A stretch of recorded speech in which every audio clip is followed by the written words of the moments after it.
যখন পৃথিবী ভরে গেল অন্যায় আর অন্ধকারে, দুষ্ট দানব নরকাসুর মানুষের মধ্যে ছড়িয়ে দিল ভয়, লোভ আর অশান্তি।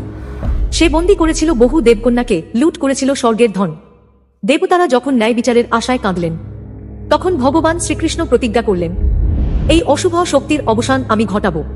তার সঙ্গে ছিলেন দেবী সত্যভামা, যিনি শ্রীমতী লক্ষ্মীরই অবতার, শক্তি ও সাহসের প্রতীক। গরুড বাহনে চেপে কৃষ্ণ পৌঁছালেন নরকাসুরের রাজ্যে। আকাশ কাঁপিয়ে উঠল বজ্রপাতের মতো তার সুদর্শন চক্রের দীপ্তিতে। অন্ধকারের মাঝে আলো ছড়িয়ে পড়ল, এক মহাযুদ্ধ শুরু হল। নরকাসুরের দানব সেনা একে একে ধ্বংস হতে লাগল। শেষে কৃষ্ণ নিজের চক্র ছুড়ে দিলেন, আর এক ঝলকে শেষ হল দানবের অহংকার ও অত্যাচার। যুদ্ধ শেষে কৃষ্ণ মুক্ত করলেন বন্দী দেবকন্যাদের। ফিরে এলো শান্তি, ন্যায় আর ধর্মের আলো। এই লীলা আমাদের শেখায়, যেখানে অন্যায় সেখানে কৃষ্ণের আলো পৌঁছাবেই, কারণ অশুভ যতই প্রবল হোক, সত্যের আলো চিরন্তন। যদি তুমি বিশ্বাস করো কৃষ্ণের এই শক্তিতে, কমেন্টে লেখো জয় শ্রীকৃষ্ণ।